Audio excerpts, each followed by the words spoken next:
सपनों का knowledge gate.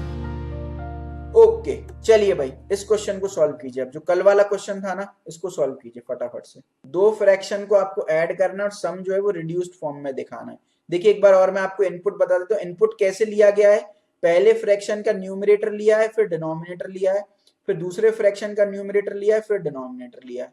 ठीक है, और आंसर भी आपको कैसे देना, आउटपुट में न्यूमरेटर लिखना है रिजल्टेंट का और बगल में डिनोमिनेटर लिख देना है।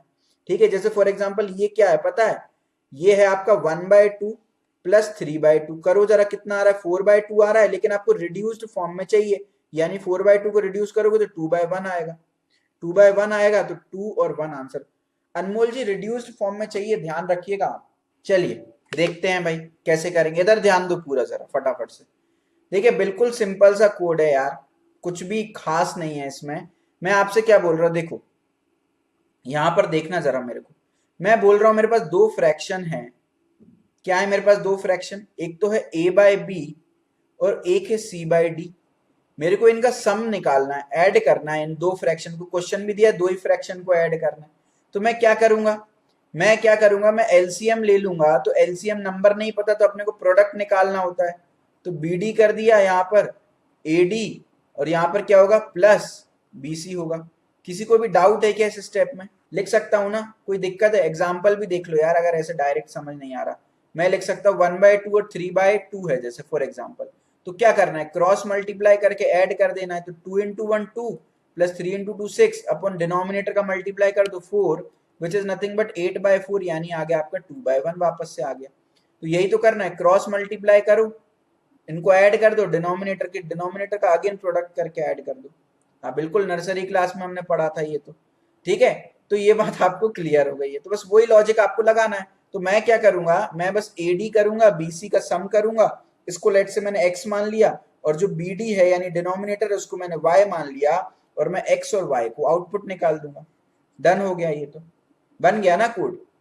बताइए, लेकिन भाई यहाँ पर थोड़ा सा झोल है, आपको रिड्यूस्ड फॉर्मेट में चाहिए। तो भाई यहाँ से आंसर हमने देखा था 8/4 आ रहा था।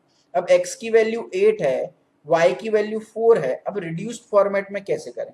वैसे तो हम डायरेक्ट काट देते थे कि भाई 4 से चला जाएगा 2 टाइम्स, ये 1 टाइम चला जाएगा। जी हाँ बिल्कुल सही बात। देखो आप कर क्या रहे हो यहाँ पर, देखो आप 8 और 4 है ना, मैं बोल रहा हूँ इनका एचसीएफ निकालो आप। तो सीधा 4 और 8 का एचसीएफ क्या आएगा बताओ, 4 आएगा ना। यानी मैं कर ही क्या रहा हूँ, हाईएस्ट कॉमन फैक्टर। अगर मैं 8/4 कर रहा हूँ तो 8 और 4 में जो हाईएस्ट संख्या कॉमन है उसको बाहर ले लो। यहां से मैं 4 को बाहर ले रहा हूँ तो यहाँ 2 बचेगा, यहां से भी 4 को बाहर ले रहा हूँ 1 बचेगा, और उससे डिवाइड कर दे रहा हूँ। तो मैं क्या कर रहा हूँ, जीसीडी ले रहा हूँ, जो भी हाईएस्ट कॉमन फैक्टर है वो ले रहा हूँ, और उससे दोनों न्यूमरेटर और डिनोमिनेटर को डिवाइड कर दे रहा हूँ। तो इसको डिवाइड कर दिया 4 से, और इसको भी डिवाइड कर दिया 4 से। यानी मैं क्या कर रहा हूँ, एक्स को भी डिवाइड कर दो जीसीडी से, और y को भी डिवाइड कर दो जीसीडी से, और यही आपका फाइनल आंसर आ जाएगा। क्लियर है ना? अब देखिए मैंने आपको क्या बताया था, अगेन ये टीसीएस का क्वेश्चन है। तो यहाँ पर जीसीडी डायरेक्टली जीसीडी नहीं पूछा, बट इंटरनली तो आपको यूज हो रहा है ना। चलिए वेरी गुड यार। तो देखिए वही किया है, आपने न्यूमरेटर एंटर करा दिया फर्स्ट नंबर का डिनोमिनेटर, सेकंड नंबर का न्यूमरेटर, सेकंड नंबर का डिनोमिनेटर, एबीसीडी में हमने एंटर करा दिया।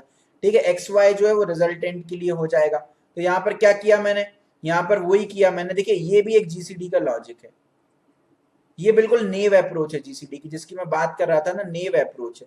जीसीडी में मैं क्या कर रहा हूं, जो भी नंबर दिए एक्स और वाई जो फाइनली आए हैं, यानी ये टारगेट नंबर से जिनका जीसीडी निकालना है।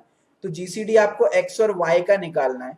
तो मैं क्या करूंगा, आप एक एक करके डिवाइड करते जाइए नंबर को, एक्स को और वाई को एक एक करके डिवाइड करते जाइए, 1 से 2 से 3 से 4 से 5 से डिवाइड करते जाइए। और जब जब डिवाइड हो रहा है वो नंबर को जीसीडी बनाते जाइए।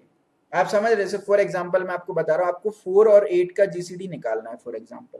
तो आप क्या करोगे, आपकी x की वैल्यू यहाँ 4 आ गई, y की वैल्यू आपकी यहाँ पर 8 आ गई।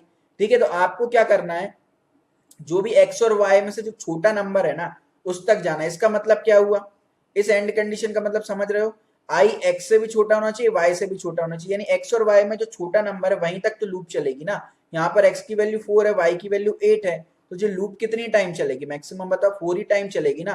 बिकॉज जैसे ही x की वैल्यू 5 हुई तो ये कंडीशन फॉल्स हो जाएगी। अब दूसरी ट्रू हो या नहीं हो उससे हमको कोई मतलब नहीं होता।